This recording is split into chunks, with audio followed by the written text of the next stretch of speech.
Hey everyone, welcome to the Divorce Dispatcher, where we dive into the wildest, most unbelievable stories of divorce, breakups, and family drama, stories that'll leave you speechless. Today we have The Dark Side of Devotion reveals 5 powerful stories of devotion, betrayal, and the complex reality of love lost. Our first story is from Amina, 32F, husband, 36M. Growing up in Dearborn, Michigan, surrounded by the close-knit Muslim community, I felt my life was a reflection of my parents' dreams. My father, a respected leader at the local mosque, always emphasized the importance of devotion. Amina, our legacy is our faith, he'd remind me, his eyes bright with pride.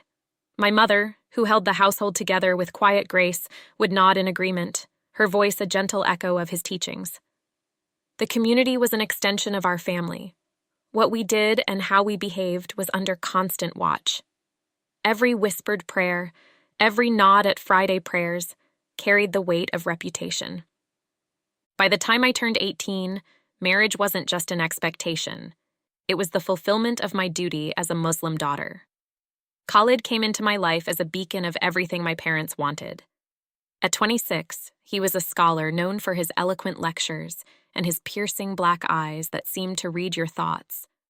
Our marriage was arranged with the blessing of both families, and within 6 months, I was draped in a white dress, surrounded by women whispering blessings and advice that blurred together in the flurry of that day. The gilded cage. The early days with Khalid were wrapped in the warmth of shared faith. We would rise at dawn, the call to prayer threading through the pre-dawn quiet. Khalid's voice, reciting verses from the Quran, would fill the room with a kind of serenity I hadn't known before. But that serenity came at a price. It began subtly. Amina, you shouldn't laugh so loudly when we're out. Modesty in speech is as important as modesty in dress, Khalid said one evening after a gathering at the mosque. His tone was light, almost playful, but it planted a seed of self-doubt. Soon I found myself thinking twice before speaking, gauging every word for appropriateness. The freedom I once felt in sharing jokes with friends became a careful exercise in restraint. Khalid's mother, a stern woman with a gaze sharp enough to cut, visited often. "Your mother kept a spotless house," she would say, eyes scanning the room as if searching for imperfections. Khalid would watch our interactions from a distance, his face unreadable, but later in private, he would reinforce her words. "A home reflects its keeper, Amina. Your diligence is part of your devotion." The turning of the tide. I accepted these moments as part of my new life, reasoning that submission was a virtue. But cracks began to show when Khalid's temper flared over trivial things. One evening, I returned from visiting my parents and found Khalid waiting. His jaw was tight, hands clenched at his sides. "You didn't ask me if you could go," he said, each word wrapped in a quiet fury. The realization that my movements were being monitored, even within the bounds of family visits, sent a chill down my spine. Despite my efforts to please him, there were whispers at the mosque. "Amina doesn't seem herself these days," one woman said to another when they thought I wasn't listening. Their concern only made me feel more isolated. The community, so focused on appearances, would never believe that Khalid, the scholar, the respected son, could be anything but perfect. Uncovering the truth. The true unraveling came one evening when Khalid announced he had a late study session at the mosque. Hours passed, and I couldn't shake the uneasy feeling that gnawed at me. I found myself pacing the living room, my eyes darting to the clock as midnight slipped into the early hours of morning. When he finally returned, he smelled faintly of perfume, not mine. "Where were you?" I asked, my voice small but steady. He didn't flinch. "Don't question me, Amina. It's unbecoming of a wife," he said, brushing past me as if I were invisible. The next day, I discovered a second phone tucked in the bottom of his briefcase, filled with messages from a woman named Nadia. My breath caught as I read the words that had once been reserved for me. The cost of confrontation. When I confronted Khalid, it was as if a mask fell from his face. "I am within my rights," he said, his voice low and measured. A man can have another wife if he chooses. The betrayal in his tone was laced with indifference, as if my pain was irrelevant. The mosque elders, when I sought their guidance, shifted uncomfortably in their seats. Sister, perhaps this is a trial for you to overcome. Patience is rewarded, one of them said, eyes averted. It was clear Khalid's reputation would shield him from any consequence, and I would be the one branded with shame if I spoke further. The isolation was suffocating. My parents, bound by their own sense of duty and reputation, urged caution. Think of the community, Amina. Think of the boys, my mother said, eyes glistening with worry. Seeking freedom. I could no longer ignore the weight pressing down on my chest.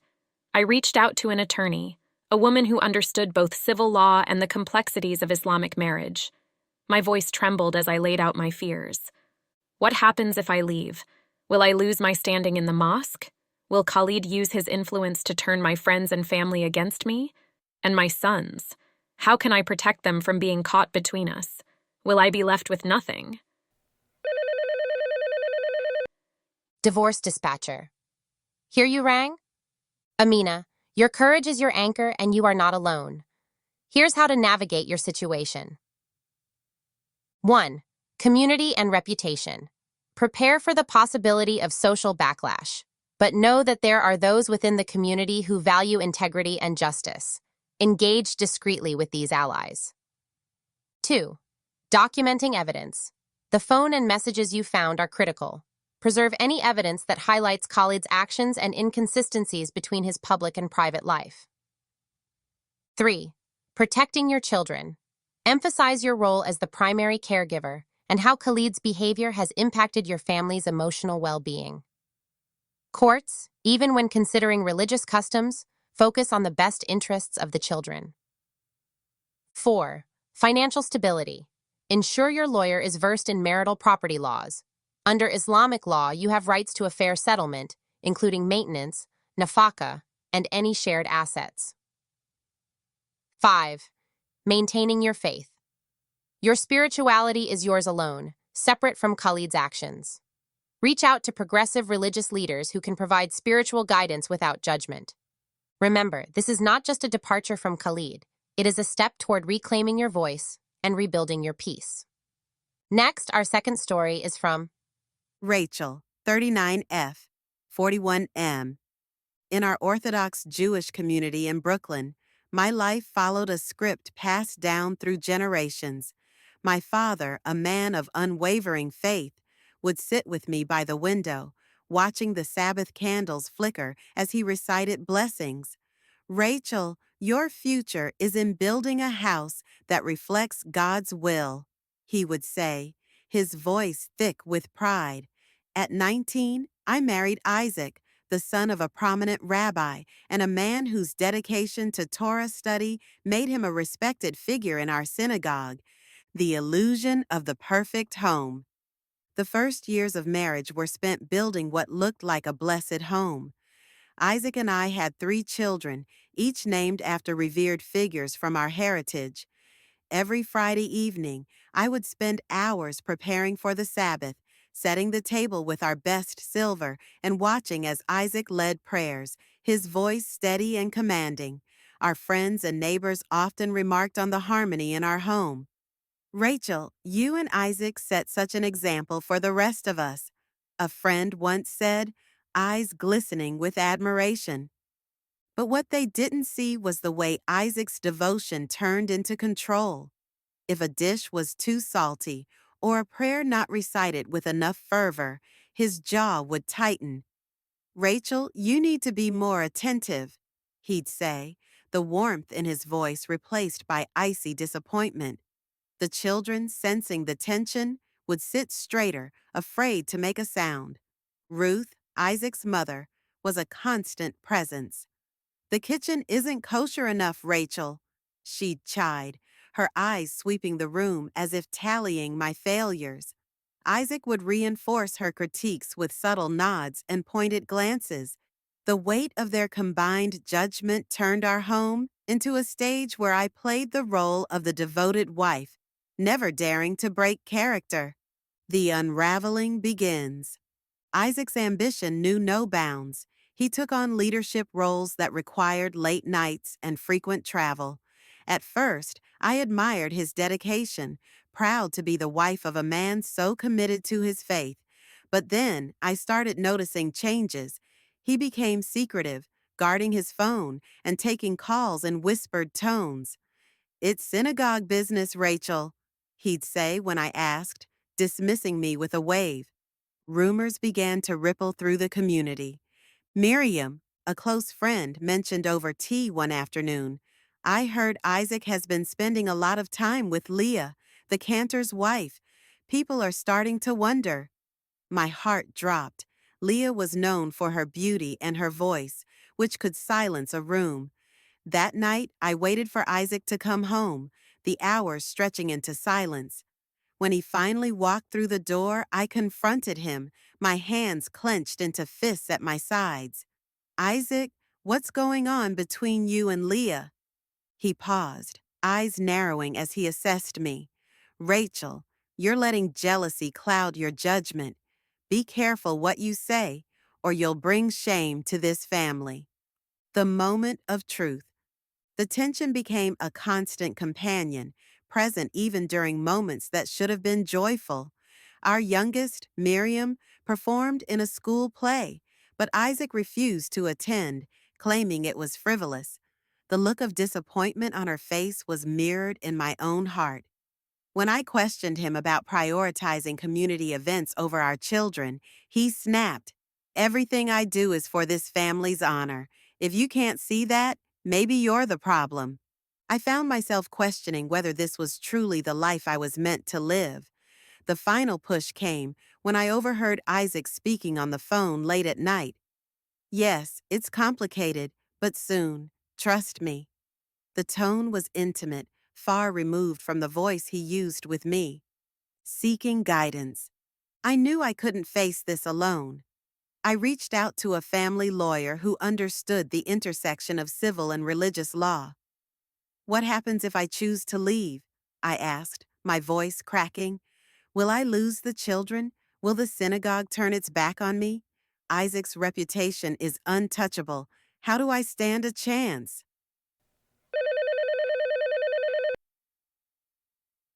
Divorce dispatcher. Here you rang? Rachel, your situation is complex but not insurmountable. Here's how to proceed. 1. Community reaction.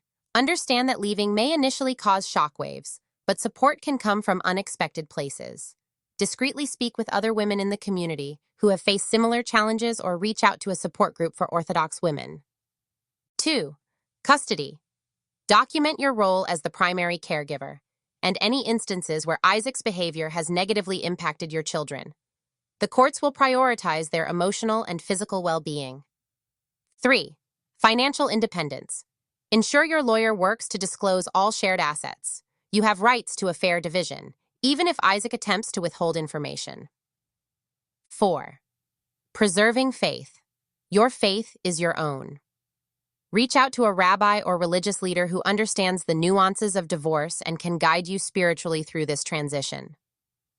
Rachel, you are fighting not just for yourself, but for the future and well-being of your children. Your courage will be your strength. Thanks for tuning in. Now our third story is from May, 36F, 38M. Growing up in San Francisco's Chinatown, my parents instilled in me the value of mindfulness and simplicity. Our apartment was modest, its walls adorned with scrolls of calligraphy spelling out teachings from the Dhammapada. "May, find peace within, and nothing outside can disturb you," my father would say, placing a warm hand on my shoulder. When I met Lynn at the community temple, he embodied everything my parents had taught me. His voice was soothing, his movements deliberate and graceful. At 21, we married in a ceremony filled with the sound of chants and the scent of lotus flowers. A life of serenity. The early years with Lynn felt like an extension of those teachings. We practiced meditation at dawn and shared conversations over tea that explored the complexities of desire and detachment. But as time passed, Lynn's pursuit of enlightenment turned into something stricter, less forgiving. We must adhere to the path without compromise, he'd say, his eyes hardening if I suggested visiting friends or taking Wei, our son, to the park. Lin's mother, an elder at the temple known for her stern teachings, often reinforced his beliefs. Discipline is love, May. You must guide Wei as Lin guides you, she'd say, her voice a mix of wisdom and warning. Her visits felt like evaluations, with her eyes scanning our home for signs of weakness or indulgence. Wei's laughter, once a source of joy, became a source of tension. He's too spirited, Lin would say, imposing longer meditation sessions to calm his soul. The community praised Lin's devotion, often telling me, "You're blessed to have a husband so dedicated to the Dharma." But behind the praise was a silence that stifled me, a peace that felt like chains, the first signs of betrayal. The first time I suspected Lin's betrayal was during a community event. He stood apart, speaking to a young woman who had recently joined the temple. Their conversation was quiet, punctuated by smiles and gestures that seemed too familiar. When I mentioned her later, Lin's expression turned cold. "Your attachments are clouding your mind, May. Let go of jealousy. It's not the Buddhist way." But the seed of doubt had been planted. Late one evening, I saw a message flash across Lin's phone. "Our last meditation was enlightening. When can we meet again?" My heart raced as I pieced together the moments. His extended absences, the softened voice he used with her. Confrontation and silence. "Who is she, Lin?" I asked, holding the phone out with trembling hands. He didn't meet my eyes. "Jealousy is suffering, May. You're creating this pain for yourself," he said, his voice even, as if he were delivering a lesson to a class. The calmness infuriated me more than shouting ever could. The community, loyal to Lin and the ideals he represented, would never believe that their spiritual guide could falter. The silence between us deepened. Wei began to sense the tension, asking in a small voice, "Mama, are you okay?" I forced a smile, swallowing the ache in my throat. "I'm fine, sweetheart. Go play." The weight of maintaining appearances became unbearable. Lin's mother, oblivious or perhaps complicit, continued to praise him. "He is a true leader, May. You are fortunate," she'd say, while my insides twisted with the knowledge I couldn't share. A path to freedom. I knew that staying meant suffocating in silence. I sought out a lawyer who understood the balance between cultural respect and legal rights. If I leave, will the community shun me? Will Lin use his influence to take Wei? How do I navigate this without losing my faith? Divorce Dispatcher. Hear you rang? May, your journey is complex but crucial for your well-being. Here's what to consider. 1. Community perception. Be prepared for resistance, but know that there are others who understand that devotion should not come at the cost of emotional health. Seek allies within or outside the temple who value balance and well-being. 2. Custody and child welfare. Courts will look at the best interests of Wei. Document any behavior that shows how Lin's practices may be affecting him negatively. The emotional health of a child is as important as physical health. 3. Evidence collection. If safe, maintain records of any communication that supports your claims. These can be pivotal if Lin tries to portray you as unfit. 4. Faith and spiritual support. Reach out to other teachers or community leaders who prioritize compassionate practices. This can help you maintain your spiritual journey while finding a new path. May, reclaiming your voice and your son's right to a balanced upbringing is both an act of courage and love. Next, we move into our fourth story, the unraveling of covenants, where promises made in love are tested by unexpected truths. Let's explore how this chapter unfolds. Lillian, 35F, 38M. Raised in Provo, Utah, in a home where scripture and family were the twin pillars of life, I knew what my path would be. My mother, a woman of unwavering faith, would recite verses from the Book of Mormon as she tucked me in at night. "Lillian, your future is as bright as your commitment," she'd whisper, eyes shining with the certainty of her beliefs. At 18, I married Nathan, a returned missionary who had the respect of every leader in our ward. Our wedding at the temple was a culmination of years of preparation, a day wrapped in white lace and promises that stretched into eternity. The illusion of a blessed life. Nathan was the epitome of a devoted husband. He took on leadership roles, delivered sermons that left congregants inspired, and was often invited to mentor young men preparing for their missions. "We are setting an example for the whole community, Lillian," he would say, his hand on my shoulder, a reminder as much as a declaration. Our home was immaculate, filled with framed scripture and photos of our growing family. By the time I was 30, we had 4 children, each named after figures from church history. Life was busy, filled with prayers, church meetings, and family nights that looked perfect on the outside. But the pressure to maintain that perfection grew unbearable. Nathan's ambition extended to every corner of our lives. The children were expected to follow strict routines, and deviations were met with stern lectures. When Caleb, our oldest, asked to skip church for a friend's birthday, Nathan's eyes hardened.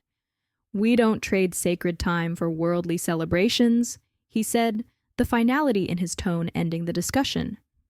His mother, a pillar of the Relief Society, would visit often, offering advice masked as praise.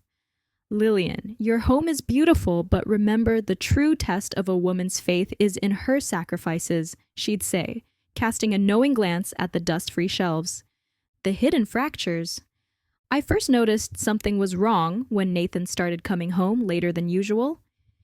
"Meetings with the bishop," he'd say, brushing off my questions. But there was a shift in his demeanor, a tightness in his jaw, a coldness in his touch. The community remained oblivious, showering him with admiration. "You're blessed, Lillian," women at church would say, their smiles genuine and envious. One night, I found an empty bottle of whiskey hidden behind the books in Nathan's study. My heart sank. Alcohol was forbidden in our faith, a violation of everything he stood for. When I confronted him, holding the bottle as evidence, his eyes darkened with something between anger and shame. "Don't you dare judge me, Lillian. Do you know the pressure I'm under?" he hissed, snatching the bottle from my hand. His voice was harsh, a side of him I'd never seen before. "If you tell anyone, I'll make sure they know you failed to support your husband. Who do you think they'll believe?" I noticed more and more from there that he would come home drunk, wake up smelling like alcohol, and I found more bottles hidden in more places all over the home. He would scold me any time I mentioned it, so I just began to quietly throw the bottles away. One night, he had so much to drink he grabbed me and threatened me. The final realization. The facade began to crack further when Caleb overheard us arguing. "Mama, is everything okay?" he asked, his voice small and scared. I forced a smile, but the weight of the lie pressed down on me. Nathan continued to play the role of the perfect father in public, while our home grew colder. The church's elders, always present but never intrusive, began to sense that something was amiss. "Is Nathan all right? He seems stressed," one of them asked me after a service, eyes probing for answers I couldn't give. I reached out to a lawyer in Salt Lake City who specialized in cases involving religious families.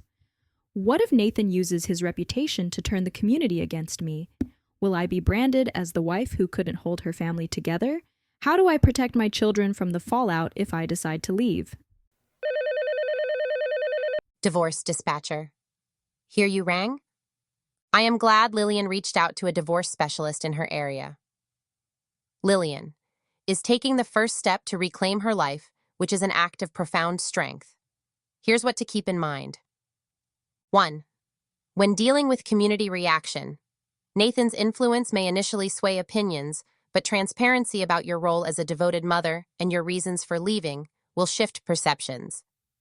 Begin building quiet alliances with trusted members who know your character. 2. For the custody concerns, highlight your central role in your children's lives. Document Nathan's absences and any behavior that may impact their well-being. Courts value the consistency of care, especially when it's in the best interest of the children. 3. When addressing accusations, be prepared for Nathan to use his reputation as leverage. Work with your lawyer to gather testimonies or evidence that support your claims without casting you as vindictive. 4. Maintaining your faith. Connect with other women who have navigated similar challenges within the church.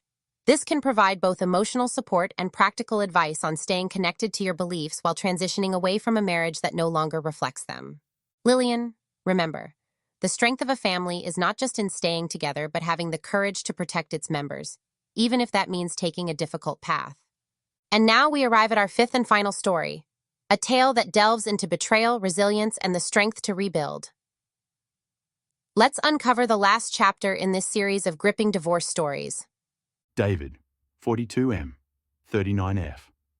I met Ruth at a summer camp run by our Seventh-day Adventist church in Tennessee when we were both teenagers. She was 16, with an infectious laugh and eyes that lit up during evening worship.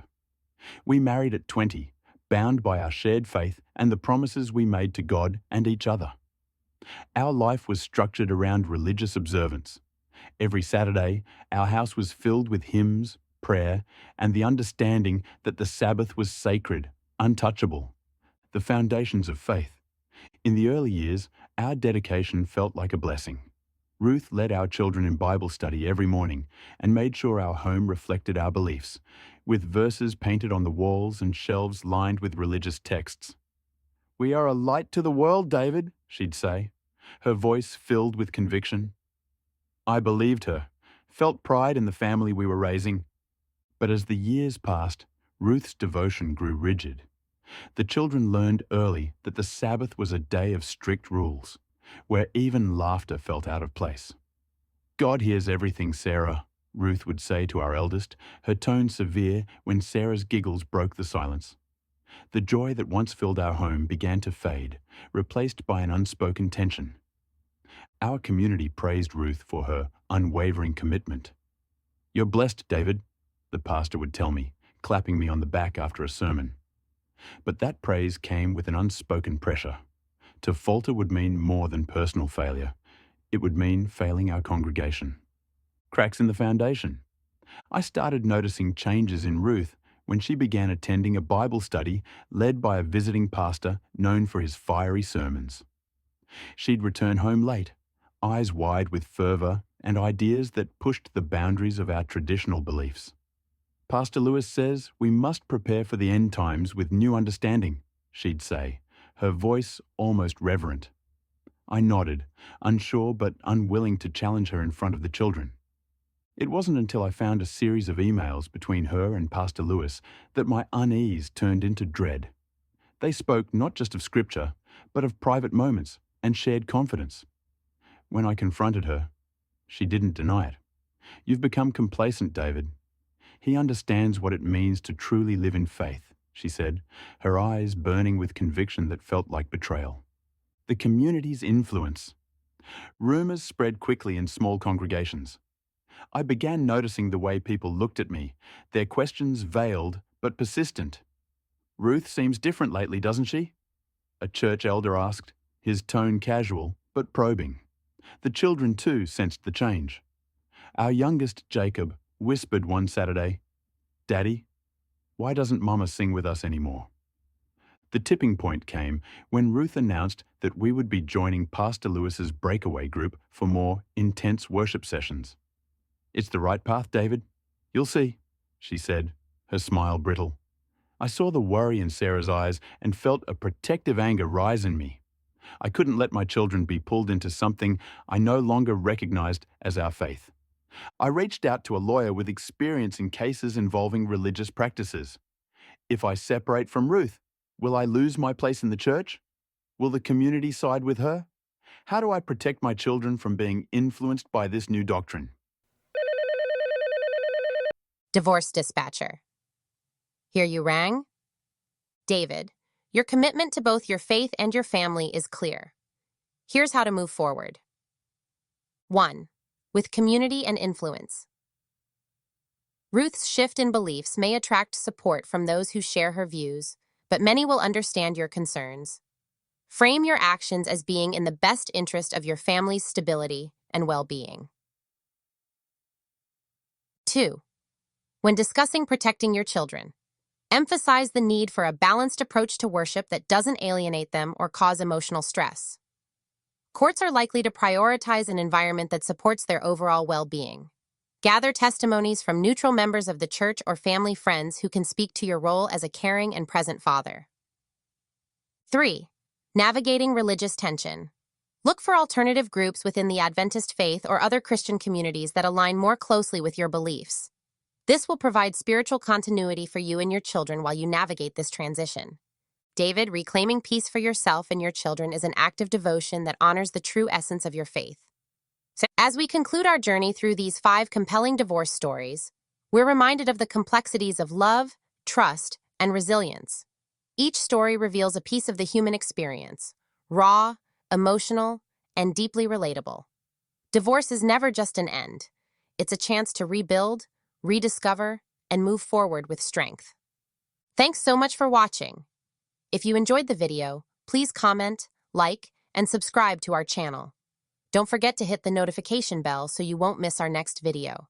Your support means a lot, and we love hearing from you in the comments. Divorce Dispatch is signing off duty. Until next time, take care.